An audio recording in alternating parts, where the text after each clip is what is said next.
What's going on, people? It's your boy Javier Javier with the Javier Javier Show. Make sure you say it twice. I got a special guest with me right now. His name is Thomas.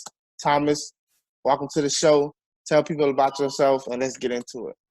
Thank you for having me, Javier. I really appreciate being on the show. My name is Thomas Sheedy, and I'm the founding president of an organization called Atheists for Liberty. So Atheists for Liberty is a 501c3 educational nonprofit organization. We care about free speech, free thinking, and freedom for all. We're seeing, we're opposed to theocracy. We're opposed to people inserting their personal religious beliefs into our government, both on a local and national level, as well as within certain states, depending on the parameters. And we are also against this new growing religion of wokeness that we're seeing pop up on the far left that is trying to destroy the foundations of our country in the United States. So that's what we're all about, and I'm really glad to be here to talk about it. Okay, so what exactly made you feel that there was a need for this? When did you decide that, hey, there's a problem going on, and I think I got the solution? What brought about this whole idea in the first place? So I was in the organized atheist movement for many years. Ever since I was in high school, I had a profound interest in caring about secularism, caring about the normalization of atheists in our society. And when I started to get more into politics, I started to really care about those issues, and I wanted to join organizations and coalitions that promoted these topics. So I started getting involved with many numerous local, state, and national atheist organizations. But by the time I really got into these organizations, these sort of neutral, apolitical unity, this big tent that used to be profound in new atheism, kind of died away. And the reason why that happened is because the organized atheist movement, or the new atheist movement, sort of let in many woke, extreme feminist, social justice warriors into the movement and the community. We put these people on our boards of directors. We accepted their diversity programs, claiming they wanted to promote diversity when in reality they wanted to promote an ideology. And the sort of unity that made new atheism, the sort of counterculture of the 2000s and 2010s, completely died away due to this far left ideology. And then just forget all that of what I said. We can add in another factor here. There has been very little outreach to atheists on the other end of the political spectrum. There hasn't been much atheist outreach to libertarians, to independents, to conservatives. And if you really want to normalize atheism in society, you don't want to make atheism just look like it's okay on one end, on only one end of the political spectrum. That's something that's not productive when you're trying to make Americans or show Americans that atheists can be good, fine, normal people just like everyone else. If you get them to accept that you're just meant to be a woke activist on this one little slice of extremism on the political spectrum, how does that help the cause? How does that help secularism? How does that help people's religious freedom? It doesn't. Let me ask you, I made a video a while ago called Why Atheists Are Mostly Liberal. And as you know, I'm an atheist and I'm also conservative. Sure. So with that being said, what is it about the atheist movement that appealed to the leftists, that appealed to the woke, as you would say, or as many of us would say? What was it about the atheist movement that attracted those types of people? So I think liberals and liberalism was really attracted to atheism for many years, even predating the woke infiltration, because at least this is my viewpoint, the right used to be much different even a few years ago compared to what it is today. Used to have more, I would say, even theocratic people that were part of conservatism, that were part of the right, who wanted to inject Christianity or Judeo-Christianity into our government, who wanted to defend 10 commandments, monuments on public land, religious law that had nothing to do with our secular law. And when many people were starting to go into organized atheism, they saw that those elements on the political right. And so they thought, well, okay, I guess, you know, well, there's another side that is at least becoming somewhat accepting of atheists and wants to promote separation of church and state. And for a while, that was only seen as, you know, the liberal side or the leftist side or the Democratic Party or whatever you want to call it. So many people automatically join that side. But Let me clear it up. Let me clear it up. Sure. I want to know why leftists and the leftist ideology was attracted to the atheist movement. Yes. So that's just, yeah, this, what I just talked about was just one half of it. So you already had so many people that were liberals that were in that side. By the time the woke infiltration happened, you had these people who saw a great way to gain power. It was mostly through a bunch of series of events that took place. Some events even online that were organized to say that organized atheism was inherently sexist, inherently racist. There were too many cisgendered white males at atheist conferences and events. And so instead of, you know, caring about diversity of thought, instead of actually, you know, not caring about people's skin color or people's gender, people cared more about, you know, race quotas and gender quotas. And then not only that, this is just a personal view of mine too. In many ways, they replaced the far leftists, the woke activists. You know, you hear many conservative activists say that, you know, God has been sort of replaced by this sort of worship of the state. And I wouldn't really say worship of the state, but sort of worship of the ideology. I'm not a fan of either, to be honest. Yeah. And they took a rich movement to show that you could be a good person without a belief in God, without a worship in a God or secularism. And they sort of turned parts of that movement into a new religion. Yeah, there's that somewhat answers your question there. Yeah. They took advantage of that original blue coalition, I guess you could say, that a lot of liberals were attracted into atheism, and then they moved things even further to the left, even further radically, to where there was no ideas to have outreach to the right, and to where good people, even many good liberals that wanted a free exchange of ideas, were completely pushed out, all in the name of progressivism and social justice. Yeah, I've spoken about this a lot of the times where I try to explain to people sometimes people are not for a side, they're against another side. And partly that what causes the other side to go further to their side. Like plenty of people who are conservative or consider themselves Republican are in rebellion towards the leftist ideology more than they are conservative. There are a lot of people who vote conservative who are not conservative. And it's only in response to the leftist ideology. And it's like, I can't deal with wokeness. I can't deal with political correctness. You know, so it's pushing other people out. So with that being said, because I understand that the liberals were right for the picking, because the leftists, they needed a place to go where they could infiltrate. And the right is all about individualism. The left is more collective mindset. And that's basically like at the root of the leftist ideology, is the whole matters more than the part. Right. Okay, so I just want to know, what do you think is the solution to that? How do you begin to break down the leftist ideology to where we can get to a place where the left and the right can meet somewhere in the middle? I think we can just see the results of what's happening right now in our country. You're seeing free speech being stifled. You're seeing right now what's going on with the riots that are happening in various cities across the country. People disregarding people's individual rights, people's inherent freedom, and in favor of the group mentality.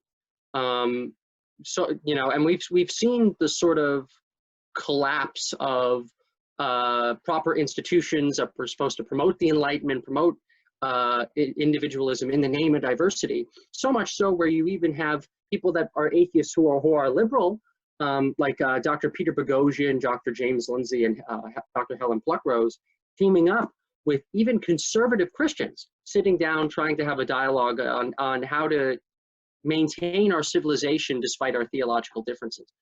The situation of what's happening right now in our country is creating some very unusual alliances, which is why I also think it's very ripe right now for Atheists for Liberty to exist and for atheism to sort of have an outreach to the political right.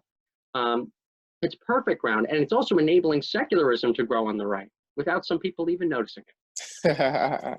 See, I think that may be a concern. You know, there's a heavy presence of Christianity in the GOP and on the right, as we both know. And somebody told me once, they said, "You're an atheist. How can you be conservative?" Mm-hmm. They just couldn't fathom how those two things would exist, right? And yeah, it's like, do you want me to be a leftist? Like you're talking as if you want me to be a leftist. You want me to be on the other side. It's like I can't care about individual liberty. I can't care about freedom of speech. I can't care about gun rights. I can't care about the family. I can't care about any of these things because I don't believe in a supernatural creator. Exactly. And it's like, are you kidding me? You know, I'm on your team. Yeah, and there's a conflation there. There's a conflation that because you're conservative, you must be Republican. And they don't understand that these two things are separate. Yes. Most Republicans are conservative, but you could also be a conservative Democrat. These things used to exist. And here we are. When you instantly say conservative, they conflate you with everything in their mind of what they think a conservative is. Yes. Instead of focusing on what are the values of conservatism and focusing on that aspect of it. And when you break it down on that level, an atheist could be conservative any day of the week. Yep. It wouldn't change a thing. In fact, this was something that was kind of seen when the new atheist movement popped up. Despite the fact that most people went to the political left and to liberalism, there were plenty of atheists too who held conservative views as well. The late Christopher Hitchens is a notable example. People just saw him as this Marxist from the late 20th century, and while he was a Marxist for many years and decades, in the 2000s, he actually started to have far more conservative views. He wanted Rudy Giuliani, who's now on Team Trump, to be president back in 2007. He angered a lot of leftists at an FFRF convention when he spoke about how we should maintain Western civilization, the principles of the Enlightenment, or things that we need to protect. We shouldn't just be reaching out to the left. We shouldn't be seen as just this leftist monolith that only goes after Christianity. And a lot of people ignore this because, and I've seen this a lot in the atheist movement, because they want their political side to win. It's like they want their political side to win more than the actual mission that they have their job. You know, they would rather play personal politics than actually do their job properly, because they don't want to even acknowledge that outreach to the right is strategically good for normalizing atheism. Yeah, because many atheists are conservative. Yeah, there's an element there of tribalism, but also it's a failure to understand history and to truly understand the problem we face in America. And I say that because there's a division on the left as we speak between people who are more conservative and those people who are the leftists. And right now there's a battle. You have your AOCs, you have your Bernie Sanders, and then you have your Nancy Pelosi's and your Joe Bidens. They're literally in conflict with each other because the leftist ideology can't honestly coexist with a true liberal mindset. Yep. It's in conflict. And now many liberals are starting to wake up and see that. For a while, they didn't. This is why the atheist movement, this is one of the reasons why the atheist movement got taken over so easily. You had old liberals from, say, the 1960s, 1970s, 1980s, like the feminist and civil rights activists of decades ago, where those fights were much different compared to what they really are now. They saw these third, fourth wave radical feminist social justice activists as the new civil rights activists. Oh, you know, just like how I was when I was a kid or when I was a younger activist. And they claim they want to promote diversity and equality. And they're saying that there's sexism and racism and homophobia and Islamophobia, whatever the hell that means, in organized atheism. We bought that. We bought their lies because, oh, they must be good liberals just like us. They must be fighting for equality and equality of opportunity. And instead, we got this social justice, far left, culturally Marxist equity garbage. Yeah. They want equality of outcome. Equality of outcome. That's what they really care about. Yes. And that brings a division also, because I'm guilty of this as well. I'll say the left or the liberal, and sometimes I conflate those two concepts. And those are not the same. And it's messed up the language so much to where there are conservatives who agree with certain liberal propositions. Yes. You know? So, like, conservatives are coming around on stuff like marijuana and things of that sort. And now I'm starting to ask you, I'm going to ask you this. When do the labels break down? Because let's say I agree with 10 liberal propositions or policies, but I also agree with, let's say, 12 conservative values and policies. What am I?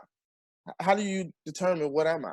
I think you'd still be a conservative, but I think the definitions are changing very rapidly. You're starting to see many, this is why walkaway is so popular. This is why so many of these new intellectual dark web communities and movements have been popular over the last few years. You're starting to see the political left and liberalism be taken over by these far left social justice activists. It happened in New Atheism. It's happening in every single community and fandom you can think of.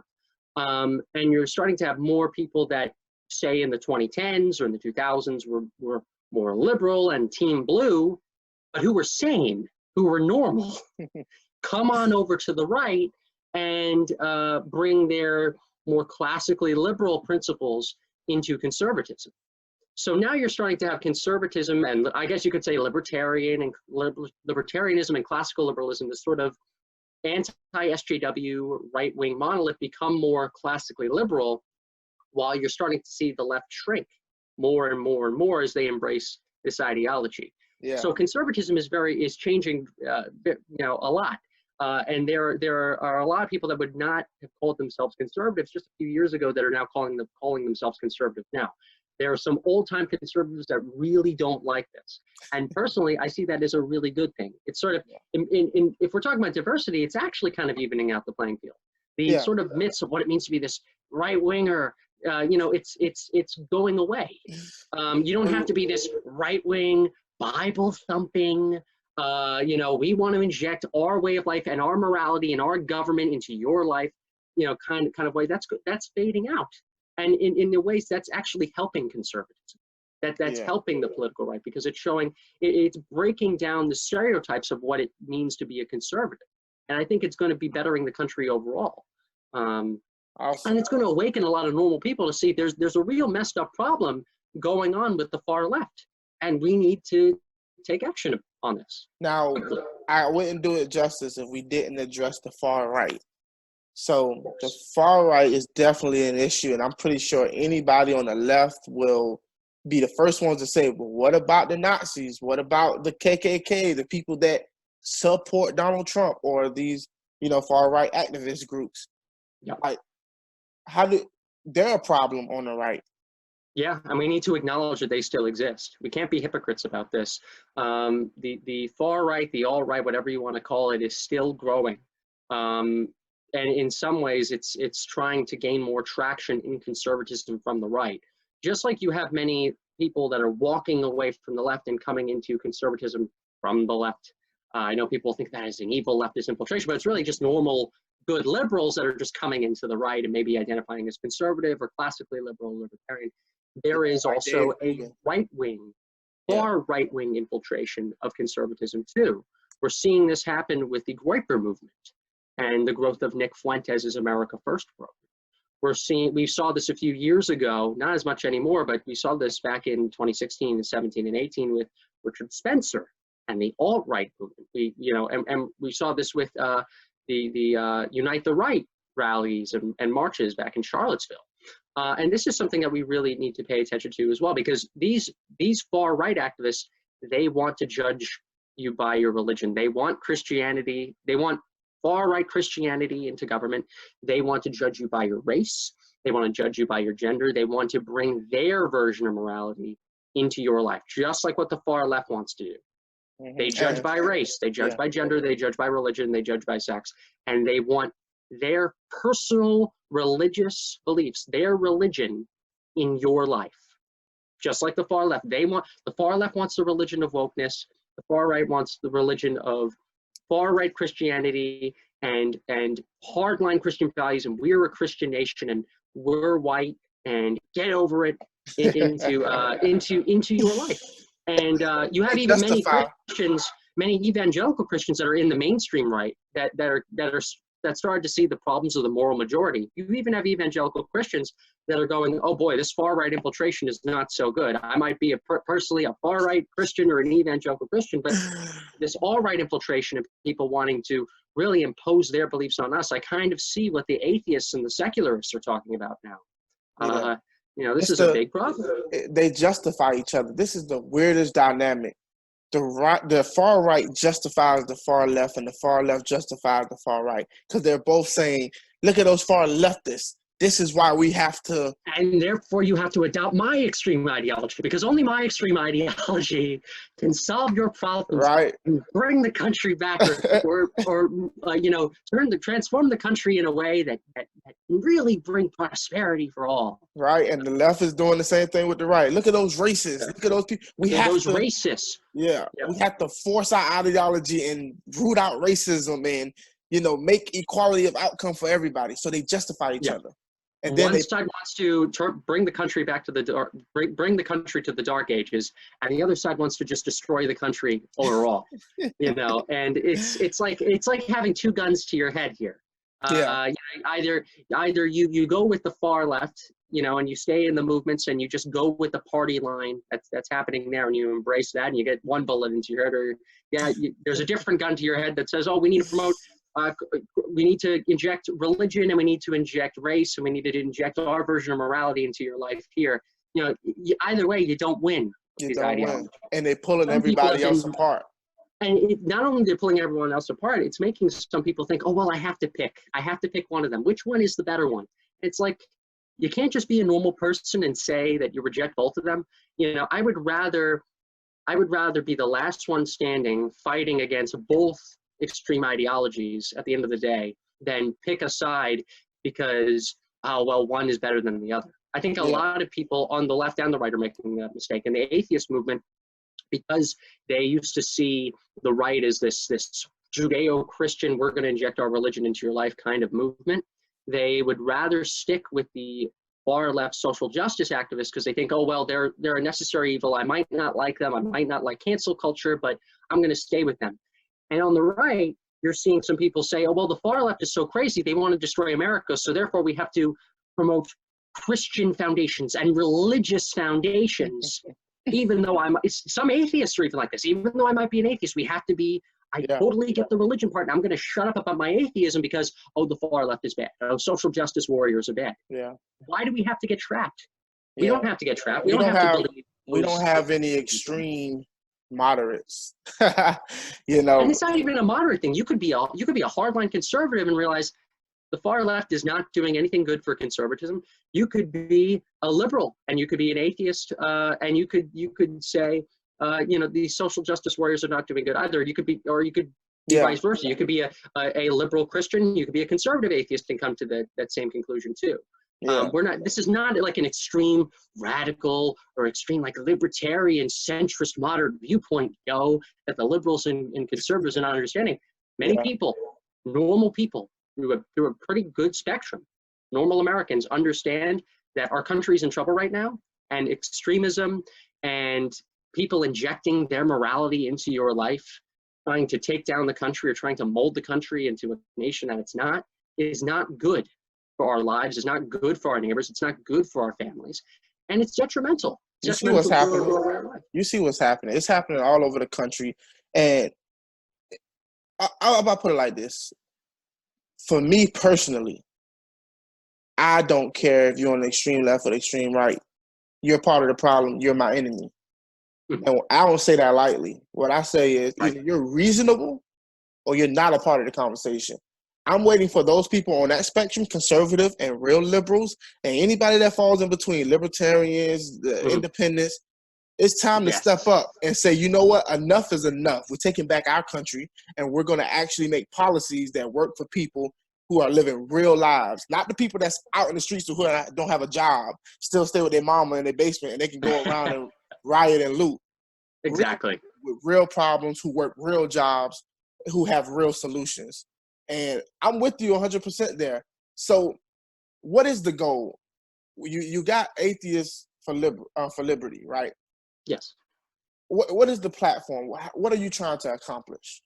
So what we're trying to do, what the atheist movement, I guess, used to do, is bring together a big tent coalition of normal people who are against both of these extremes, who want to make sure that American secularism still exists, and that religious freedom still exists, and that individualism in this country still exists. We want to promote the idea that regardless of your political affiliation or background, if you think that people should have their right to speak freely and the right to live in a free society, then you're on our side. If you're in favor of equality of opportunity and not equality of outcome, not equity, none of this social justice stuff, you're on our side, you're on our team. When you go to atheistforliberty.org, on our homepage, we talk about how we cater to classical liberals, traditional liberals, conservatives, libertarians, centrists, independents, a lot of people that might disagree on some policy stuff, people that could get into a debate on C-SPAN all day and talk about economic differences and, well, I disagree on this tax policy.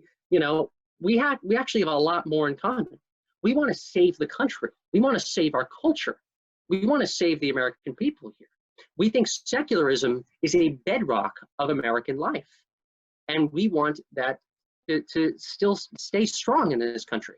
The far leftists that took over the atheist movement, they care more about promoting social justice and far left progressivism rather than actually normalizing atheism and secularism. If they actually cared now about doing their jobs, a lot of them would be going to CPAC, a lot like what we did. We publicly debuted it at CPAC as an official exhibitor. Yeah. They would be going to conservative events and conservative conferences. They'd be going to Freedom Fest and LibertyCon for libertarians.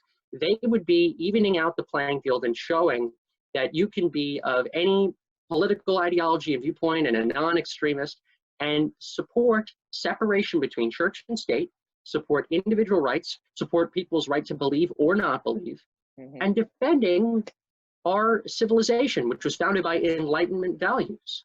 And it's against sad. fundamentals. It's sad that you even have to say this. This should go. It's very sad. If something ain't broke, don't fix it. And we made a lot of progress in this country. Yeah, we didn't start off perfect. There's a lot of things in our past that America is responsible for. But we've had imperfections. Yes, but when you take it in context and you look at the overarching, theme of what America stands for and what we've been able to accomplish, I really see us making much more progress and actually inclusivity without all the fighting and bickering and tearing each other apart. So I look forward to working with you. I look forward to, doing more like this, having you back on the show, maybe, working with you in the future, coming to some of your events. I'm excited about it, and I think we need more people like you. You say you just registered as a Republican. Am I correct? a personal decision of mine, yes. Personal decision of yours, right? What made you do it?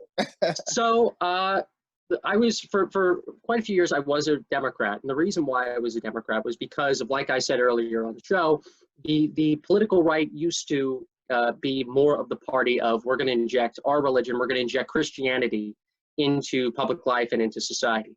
Now that the right has sort of been changing and has cared more about many of its other principles rather than a moral majority infiltration that happened several decades ago, I started to care more about other political issues than besides normalizing atheism and secularism. That was mostly seen for many years as a sort of a liberal thing. Yeah. I started to care more about gun rights. I started to care more about free speech. I started to care more about maintaining our civilization. I started to care about many different issues that happen to fall more on the political right than the political left.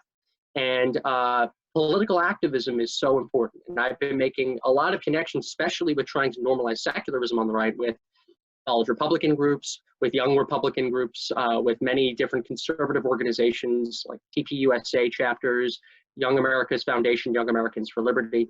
And so I personally see myself as more of a Republican than a Democrat, because on more issues, I happen to fall more on the right than the left. There are plenty of good Democrats still who are liberals, who are against cancel culture and SJW culture. I do think that it's the Democratic Party is slowly shrinking, and it's going to become soon more of the party of social justice and AOC and Ilhan Omar. But there are Democrats that do care about more liberal policy or Democratic Party policy who are against that stuff.